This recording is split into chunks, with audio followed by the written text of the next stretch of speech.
Hey everybody, welcome to another edition of Tuesday Talks with Ashley Hanna, a North Carolina real estate agent with Costello Real Estate Investments, also licensed in South Carolina, and Angelo Datseris, President and CEO of Leverage Lending Group. Be sure to drop your questions in the comments below, and we're going to wait a second for Angela to hop on, and we will be off to the races.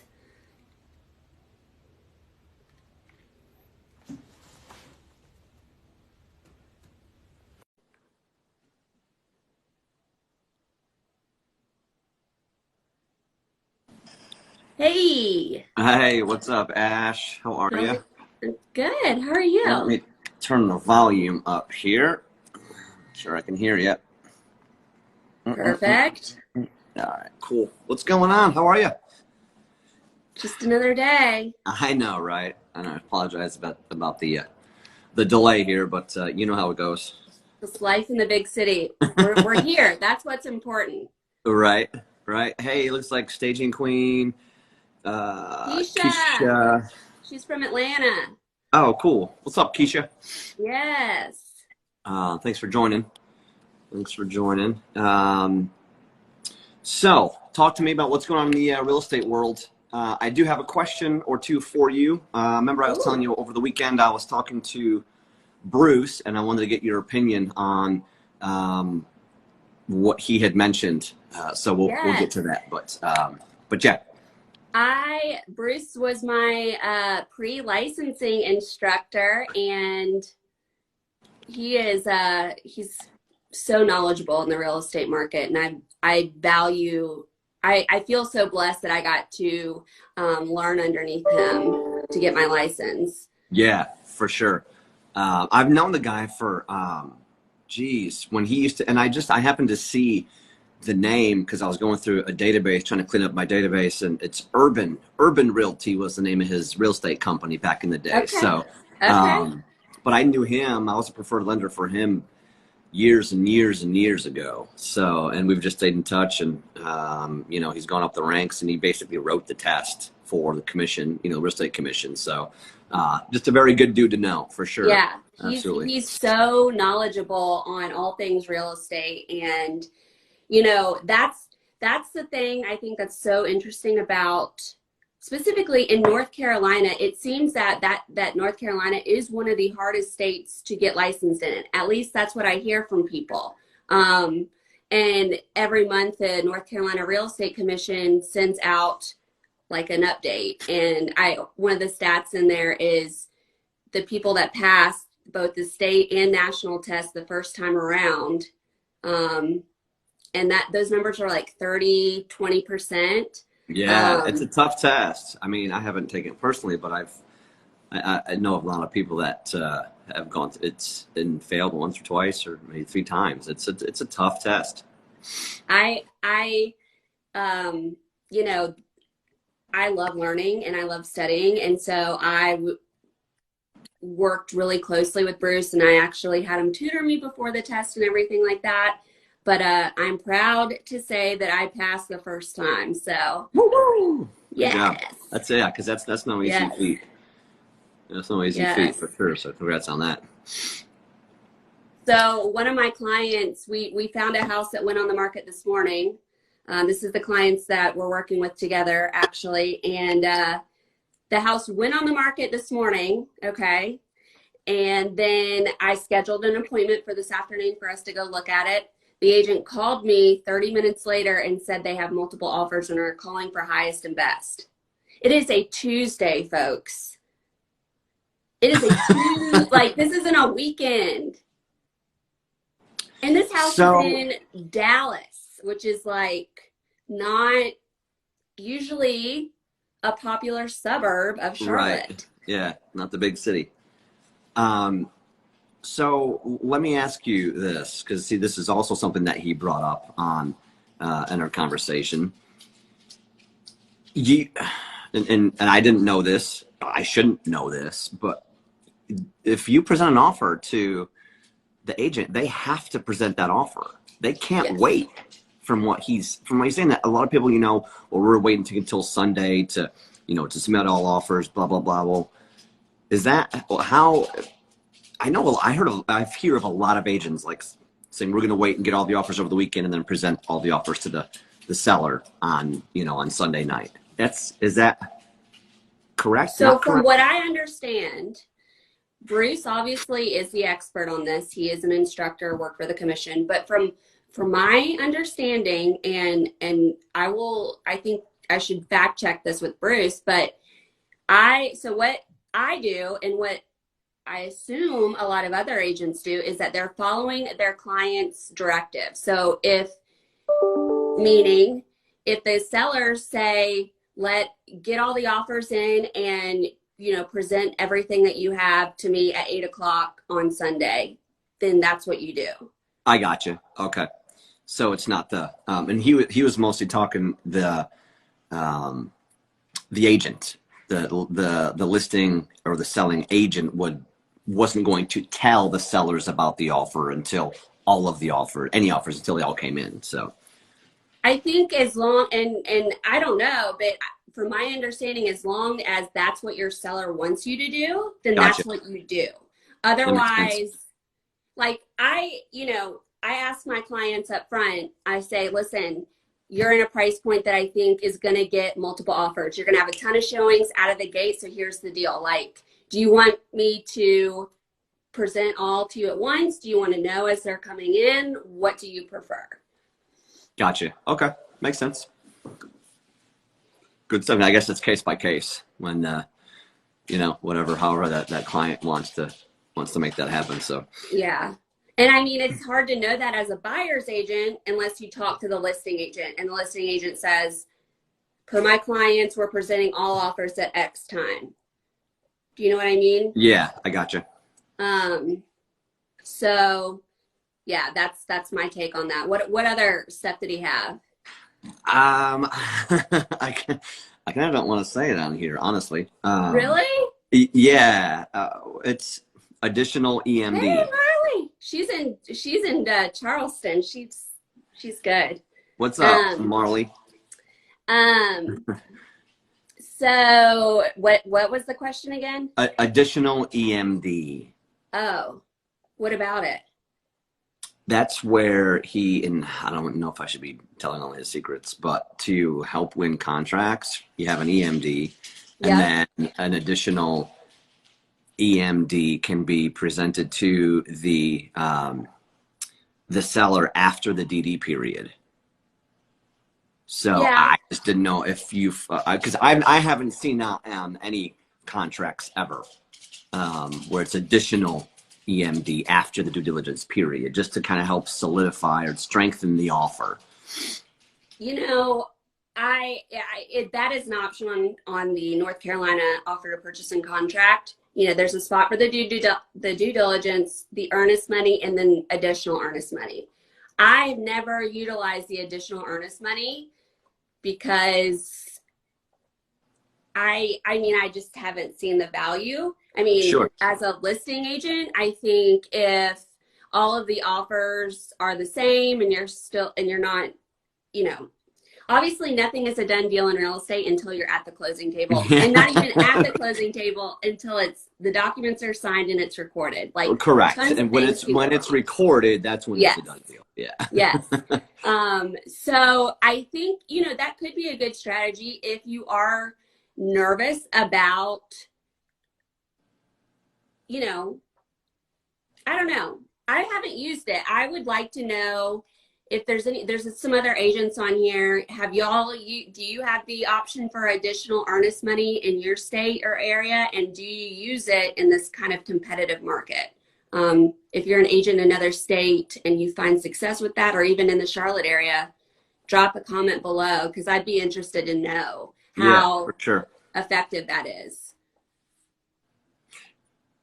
Yeah, so I just thought it was interesting that he brought those two things up, because I've never heard about it or seen it, on any contracts. Just want to get your take on it. Yeah, I don't know. I would definitely be interested to know if that is the solution that other agents are utilizing and seeing success with it. when you're trying to win out in multiple offers. Right. Yeah. Um, we will see. Yeah, maybe your next offer, maybe you can utilize it and see what happens. maybe. Yeah, but I mean, that's you have to, if you're going to do something like that, you really have to discuss that with your lender to make sure that their funds are available, and so there's a little bit more that goes into it than just that. But it's something that you want to make sure of before you go into that, because if it falls out of DD, or if it doesn't, if you pass the due diligence period, you ain't getting that back. So right. So Marley said in Charleston, they're upping the earnest money to 2 to 3% to win deals.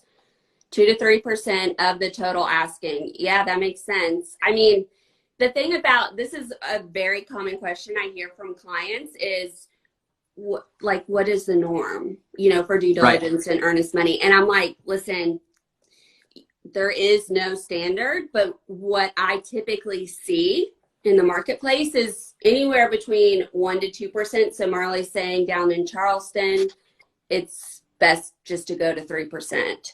And I've been surprised a few times, when I get multiple offers, I always, as from a listing perspective, I want to see a high due diligence. Yeah, because they ain't getting that back. Yeah. Yeah. So yeah.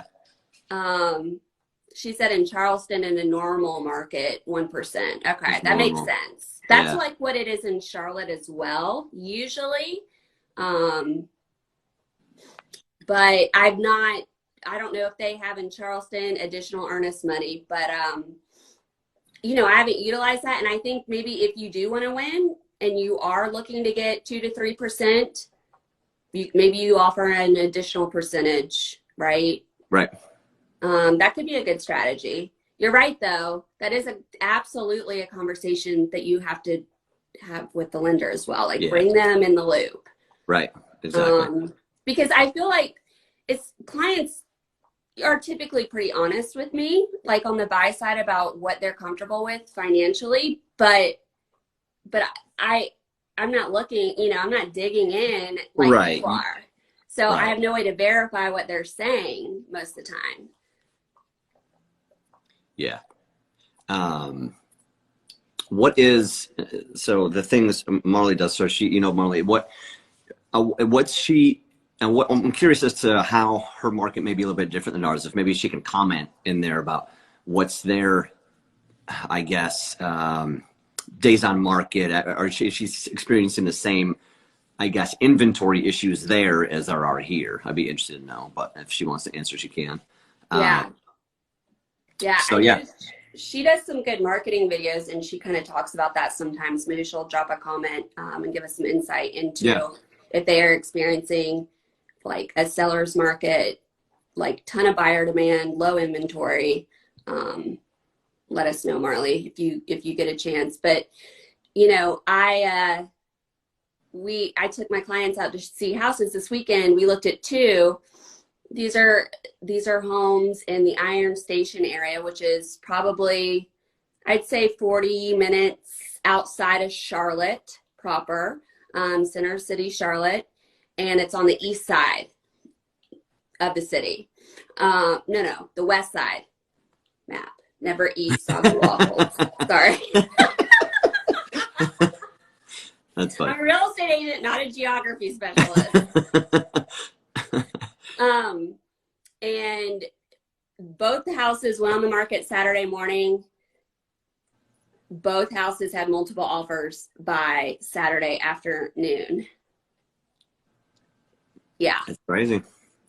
And it is, I mean, and I am used to seeing this situation, and it's really under the 350 mark usually, but it's interesting because we're looking over the 350 at this point, and it is just as hot. The 350 to 400, I think, is just like, if you have the square footage and, there's some yard, like they're flying off the market. Right, because that's the next price point above the above the 250. 250, right? The 250 to 350. That's the next. That price point is like non-existent.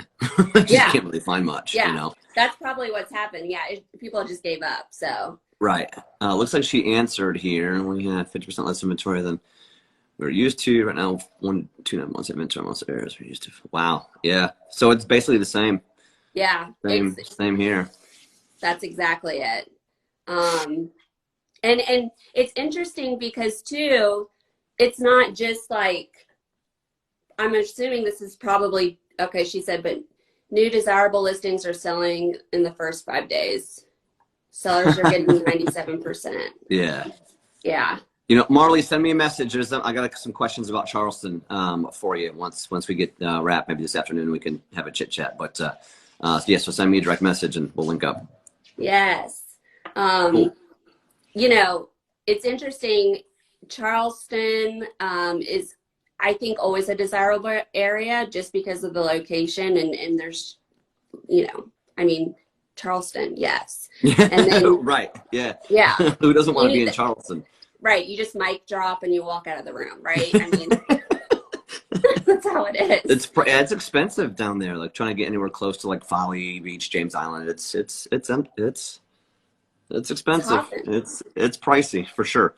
And Charlotte though is a hot city, right? We talked about last week the moving trends kind of, and North Carolina is always on the top 10 list for the most part of people moving into the state.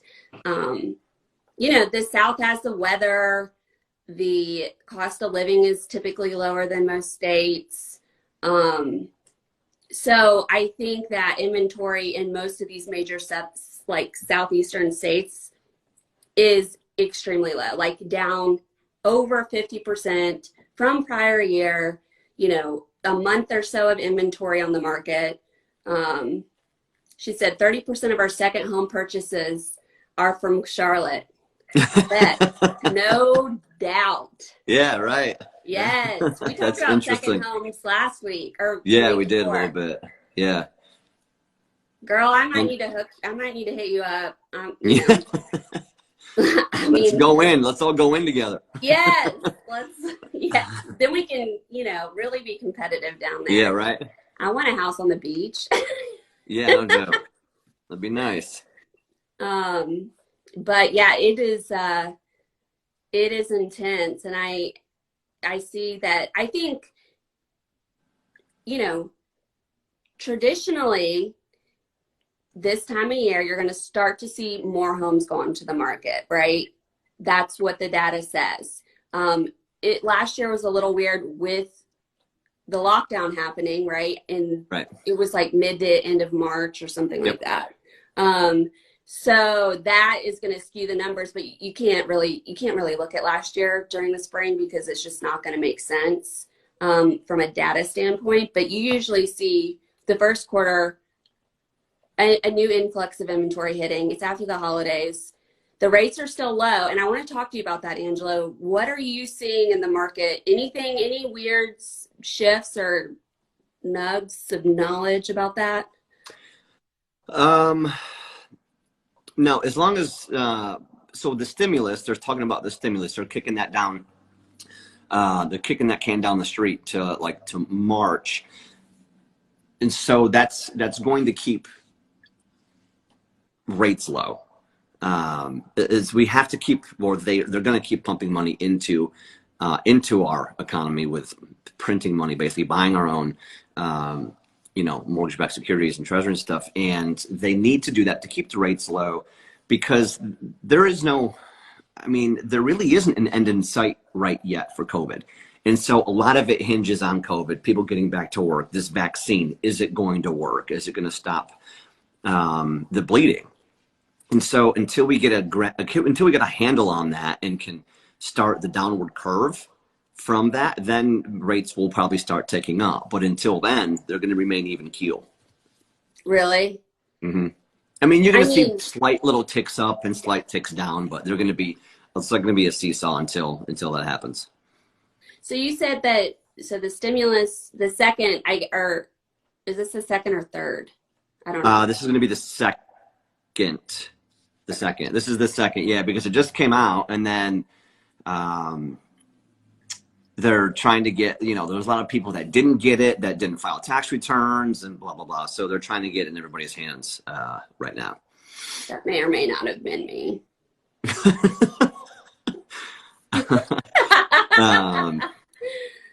Anywho, so if you want your stimulus, file it. If it means that if I don't get it, then, for taxes, I'm sure there's some, box you could check like, hey, I didn't get it. So we're not going to talk about why I didn't get it. Details. Yeah. So when it comes to rates, they're gonna be around these levels for a while. They're not going to make any hard ticks up or down. For at least through Q2. When the stimulus, so since it's kicked in March, so let's say for example the stimulus comes out this week. Okay. What does that do to rates? Does that make them go up, or does that make them go down? It all kind of depends, honestly, because they've already built in a little bit of the stimulus because they know what's going to happen. They just don't know how much is. Yes. Let me get on my trusty data. And so that's because the more money that's pumped into the economy, of course, the better. But we also have to kind of get people back to work, because if the longer we stay out of work, the longer that that the rates are going to stay low, And so it's twofold. It's the stimulus, and then it's also COVID. When is this going to go away? When is this going to start getting better? And then once we see that start getting better, then there's going to, it'll probably slowly uptick. So that's my nugget. So I think that it's constantly changing, vaccine rolls out. I know it's been a little bit bumpy, but, it is what it is as far as the vaccines. But I've seen Dr. Fauci say the fall,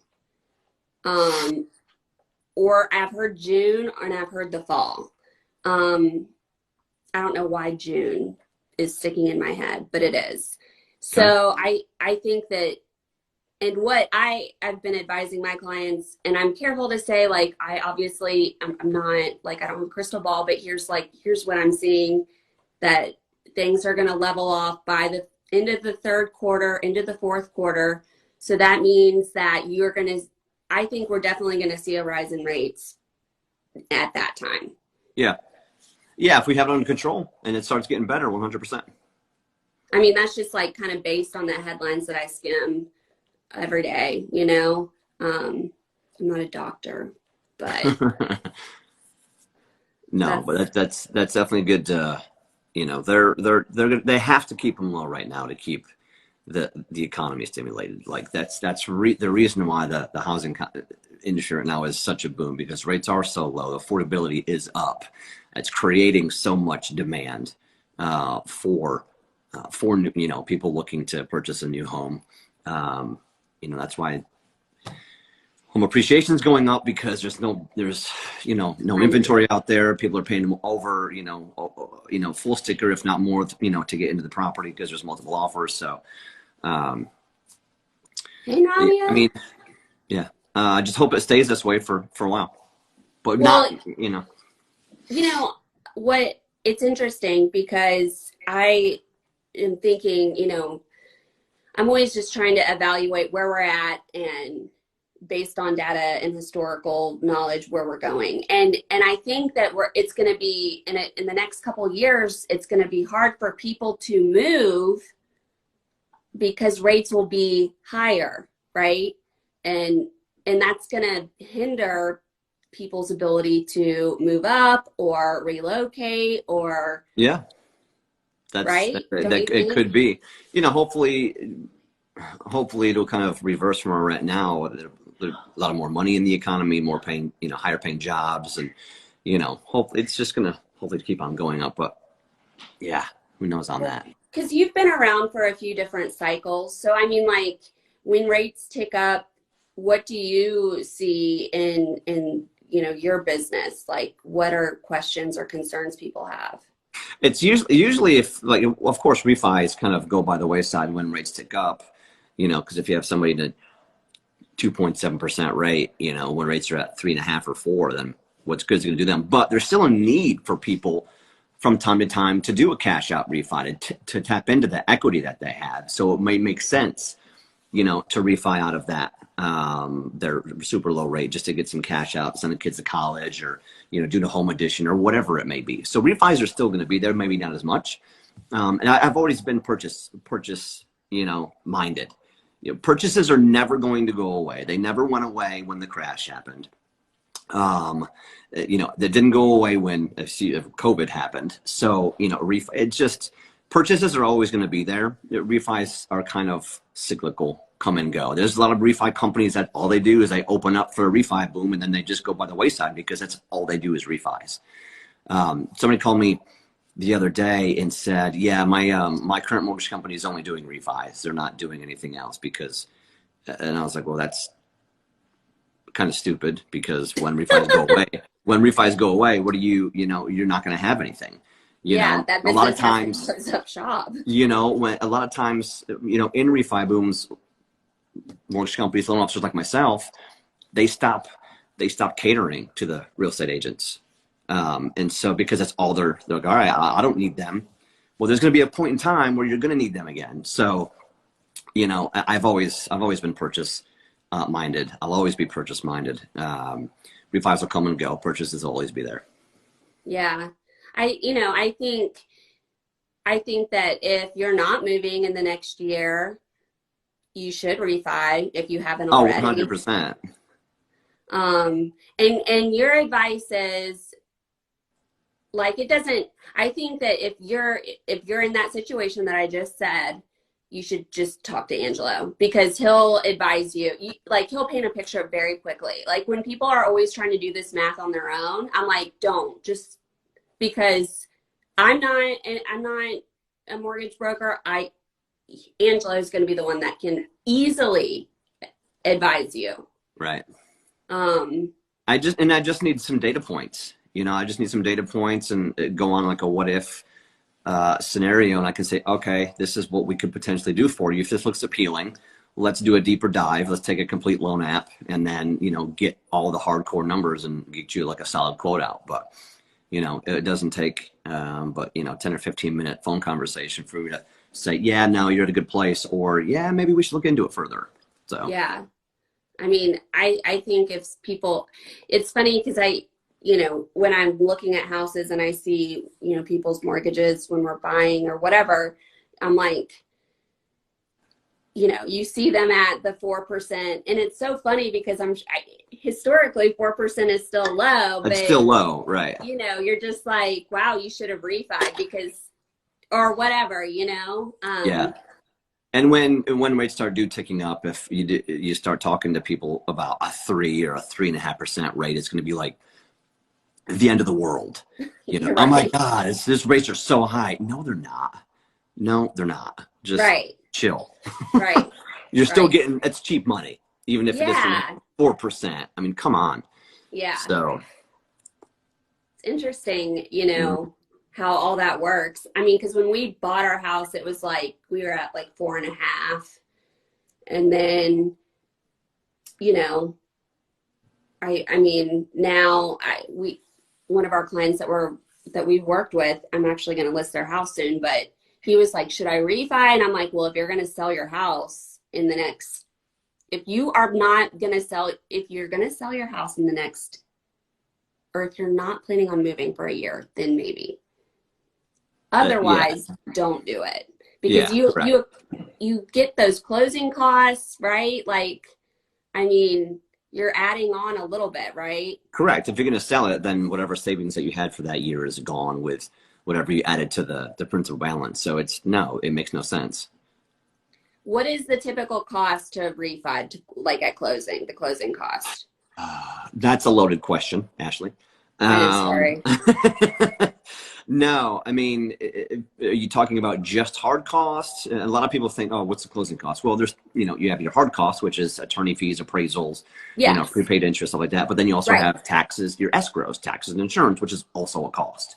Yep. So are you Those things. both of them, everything together? And that's all based on loan amount. The sales price. The sales Yeah. price, the loan amount, So if you want to talk about just strictly cost, and this is just a random number, like a generic number, with an appraisal, you're probably looking around 2,100. Without an appraisal, maybe around the 1,600 mark, just for the hard costs, not including escrows, taxes, insurance, anything else. Yeah, that I think is something people don't realize. And so typically too, doesn't that get rolled into? You can roll it in. Mm-hmm. Yeah. You can roll it in or pay it out of pocket, either or. So that's going to drop. That's going to be added to your principal, right? Mm-hmm. And so that's going to change what you're paying off, and it's that scale that where Correct. You start off paying not a lot of your principal, and you slowly ramp up to paying more principal. So it's important to look at those weird. I know it's like a numbers thing, and it's weird, and it's kind of hard to understand. But like, if you have a mortgage and you are not moving and you have not refinanced in the last 6 months, you should talk to Angelo, because 9 times out of 10, there's a better situation for you. And I think it's important for people to know the options. Yeah, if you have like a 3.875 and higher, it wouldn't hurt to just talk to somebody about a refi. Even dropping the term too, from a 30 to a 25 or 25 to a 20 or whatever. Yep, because that'll help all that as well.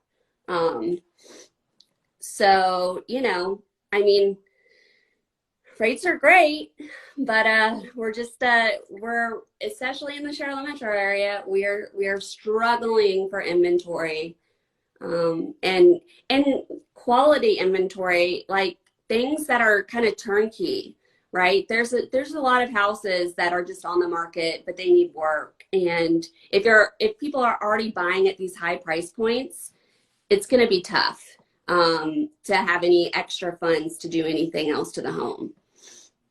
Looks like we got a question. Yeah, minimum credit score now to buy a home. Now that is dependent on the lender. Each lender has their own, their thresholds of what they'll go down to. For me personally, bare minimum for us is 620. I don't have anybody that's less, that'll touch less than a 620 right now, but it's usually 640. I have a couple lenders that'll go down to a 620, but the majority of my lenders, it's 640 and above. That's good to know too. Mm-hmm. Super important. Don't look at your credit on Credit Karma either. I mean, you can, but that's not reality that you see, Angelo. And the reason for that's a good question. And the reason for that, Angelo, is because like people with a lower credit score are going to have a higher rate, right? Correct. Mm-hmm. Yeah. I did a blast email. I sent an email out to my database. I think it was yesterday what's today? Tuesday? Yeah, yesterday, about, the differences of impacting your credit score.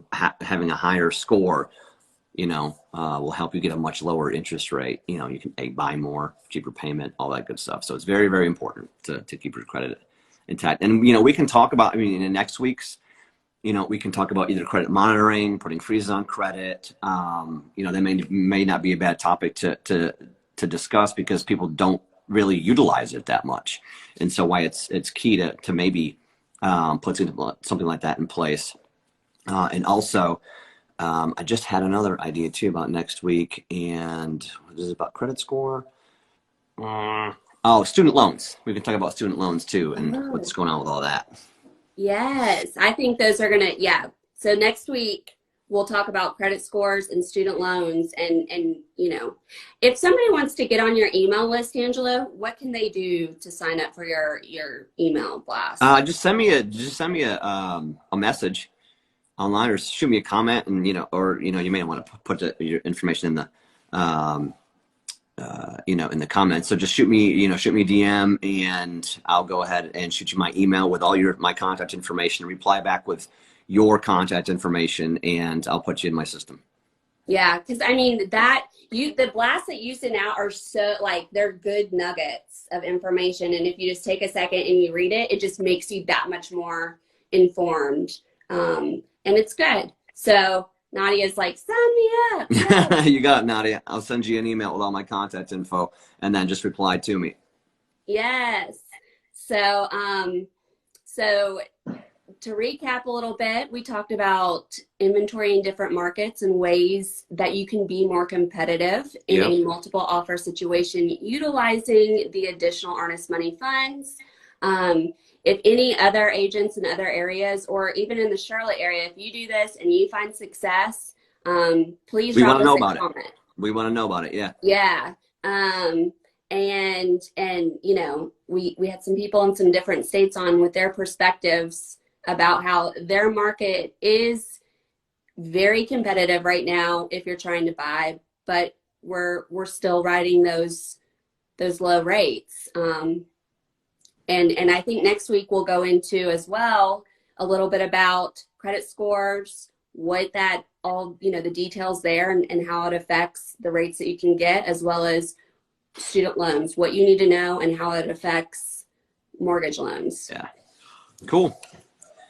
Well, good stuff. Always Yay. Good stuff on Tuesday Talks. Until next week, thanks everybody for joining. Thanks for the comments and the questions. We love that. Like people to interact with what we got going on. So if you have any questions, please feel free to reach out. You know, any questions you have for the following week, just let us know. But thanks for joining. Thanks for joining, y'all. See y'all next week. Bye-bye. Bye-bye.